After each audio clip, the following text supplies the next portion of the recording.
আমরা সবাই কিন্তু শাকসবজি খেতে খুবই পছন্দ করি। যেকোনো শাকসবজি যেভাবে রান্না করি না কেন, খেতে কিন্তু অনেক মজা হয়। হ্যালো সবাইকে, সবাই কেমন আছো? আশা করি ভালো আছো আর আমিও ভালো আছি। তো চলে আসলাম নতুন একটা ভিডিও নিয়ে। আশা করি পুরো ভিডিওটা আমার সাথেই থাকবে। তো যাই হোক, আজকে হচ্ছে বথুয়া শাক রান্না করব একটা নতুন পদ্ধতিতে। জানি না তোমরা এটা এভাবে খাও কিনা। তো যাই হোক, শাকগুলো কিন্তু আমি ধুয়ে পরিষ্কার করে নিয়েছি। আর এখানে কড়াইটাও বসিয়ে দিয়েছি। তো আজকে শাকের মধ্যে দিব এই তো আলু কুচি, মানে ছোটো ছোটো করে আলু কেটে নিয়েছি আর হচ্ছে ছোটো ছোটো করে বেগুন কেটে নিয়েছি। তো কড়াইয়ে দিয়ে দিলাম একদম খাঁটি সরিষার তেল, আর সাথে দিয়ে দিলাম কালো জিরা ফোড়ন। কারণ শাকে যদি কালো জিরা ফোড়ন না দিই, শাকটার স্বাদই মনে হয় ভালো হয় না। তো এর মধ্যে আলু কুচি, তারপর বেগুন কুচি আর কাঁচামরিচ ফালি দিয়ে একটু নাড়াচাড়া করে নেব।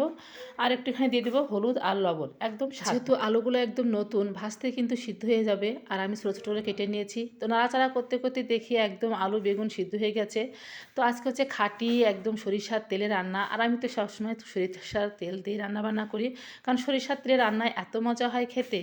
তো যাই হোক, কথায় কথায় আমার ভাজিগুলো হয়ে গেছে। এখন দিয়ে দিলাম এই তো বথুয়া শাক। তো এটা এখন কিছুক্ষণ নাড়াচাড়া করে তারপরে হচ্ছে একটু হালকা ঢেকে দিব, কোনো রকম জাল দিব না। এই বথুয়া শাক কিন্তু আমরা অনেকে অনেক রকম করে ভাজি করি। এক একজনের ভাজি এক এক রকম, এক একজনের খাওয়ার স্টাইল এক এক রকম। তো যাই হোক, আমিও বেশ কয়েক রকমভাবে ভাজি করি। তো আজকে একটু নতুনভাবে ভাজি করলাম বেগুন আলু দিয়ে। জানি না কারোর সাথে মিল হবে কি না, হতেই পারে, এক একজনের খাবার রুচি এক এক রকম। তো যাই হোক, আমি অনেক সুন্দর করে একদম সুসিদ্ধ করে নিয়ে এখন একটু একটু জাল জাল দেওয়া দুধ দিয়ে দিলাম, একদম খাঁটি গরুর দুধ। যাই হোক, যাই না তোমরা কেউ এরকম দুধ দিয়ে এই শাক রান্না করে খেয়েছো কি না। তোমরা ইচ্ছা করলে কিন্তু খেতেও পারো। তো যাই হোক, আর একটু ঢাকা দিয়েছিলাম দুধ দেওয়ার পর। দেখো কত সুন্দর একটা কালার এসেছে, আর এটা খেতেও অনেক মজা হয়েছিল। তো যাই হোক, বেশ কিছুক্ষণ আরও নাড়াচাড়া করে নেব। আলুটা তো গলবে না, মানে আলুটা একটু আমানামে রাখবো, কিন্তু বেগুনটা একদম গলিয়ে ফেলে দেবো। তো স্বাদ হওয়ার জন্য একটু পরিমাণ মতো চিনি দিয়ে দিলাম। যেহেতু দুধ দিয়েছি, একটু চিনি দিলে কিন্তু খেতে আরেকটু মজা হবে। তবে শাকটা কিন্তু আসলে খেতে একদম ছাই মাটির মতো হয়েছিল, ওই ঝাল ঝাল একটু হালকা মিষ্টি মিষ্টি, যেহেতু দুধ দিয়েছি। আর কালারটা যা হয়েছে না, অসম্ভব।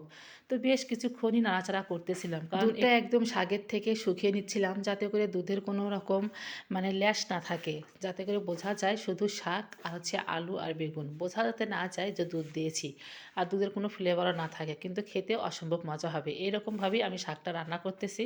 তো কালারটা কিন্তু একদম অসম্ভব সেই সুন্দর হয়েছে। এখন হচ্ছে নামিয়ে নিচ্ছি একটা ছোটো প্লেটে। তো দেখো, দেখার মতো একটা কালার। আর এই খাবারটা আমি আজকে সকালবেলা রান্না করেছিলাম, একদম গরম ভাতের সাথে খাবো, কারণ গরম গরম ভাত এদিকে কিন্তু হয়ে গেছে আমার তো রাইস কুকারে। আর এখানে একটু আলু ভর্তা দিয়েছি, কাঁচামরিচ ভাজি করে নিয়েছি, ঝাল ঝাল করে আলু ভর্তা মাখাবো। নতুন আলু ভর্তা খেতে এত মজা, আর এই আলুটা একটু লম্বা টাইপের, কিন্তু আঠালো ভাব। তো যাই হোক, গরম গরম শাক আর হচ্ছে গরম গরম এরকম আলু ভর্তা, আর একটু নেথা ভাত হলে বেশি ভালো লাগে। তো যাই হোক, আমি একটু টেস্ট করে দেখছিলাম আলু ভর্তাটা কেমন হয়েছে। তো যাই হোক, আমি মাঝে মাঝে সকালবেলা এরকম হালকা পাতলা রান্নাবান্না করি। সকালবেলা কিন্তু খুব একটা ভারী খাবার খেতে পছন্দ মানে করিও না, আবার ভালোও লাগে না। তো এর সাথে একটু নিয়ে নিলাম টমেটোর সালাদ, আর এই টমেটোর সালাদটা তো অসম্ভব মজা। তো যাই হোক, অনেক সুন্দর করে একদম কেটে ধুয়ে নিয়েছি। আর এখানে সরিষার তেল, লবণ, কাঁচামরিচ দিয়ে হচ্ছে সালাদ বানিয়ে এই তো গরম ভাতের সাথে খেয়ে নিচ্ছি। তো যাই হোক, সকালে খাবারটা একদম সেই সুন্দর হয়েছিল। একদম রান্না করে ফেললাম খাঁটি সরিষার তেল দিয়ে, আর হচ্ছে দুধ দিয়ে আলু বেগুনের বথুয়া শাকের ঘন্ট। তো যাই হোক, অনেক মজা করে খাচ্ছিলাম, দেখে কিন্তু বোঝা যাচ্ছে কতটা লোভনীয় হয়েছিল। তো সকালবেলা এত সুন্দর করে খেয়েছি এই হালকা পাতলা খাবার দিয়ে, যেন দুপুরে আর তেমন খিদেই ছিল না। তোমরা চাইলেও একদিন অবশ্যই এরকমভাবে বথুয়া শাক রান্না করে খাবে, দেখবে কতটা মজা হয়। তখন বলবে আমি সত্য বলেছি না মিথ্যা বলেছি। তবে হ্যাঁ, আমি কোনো রকম পেঁয়াজ রসুন দিইনি, তোমরা মন চাইলে পেঁয়াজ রসুন দিতে পারো।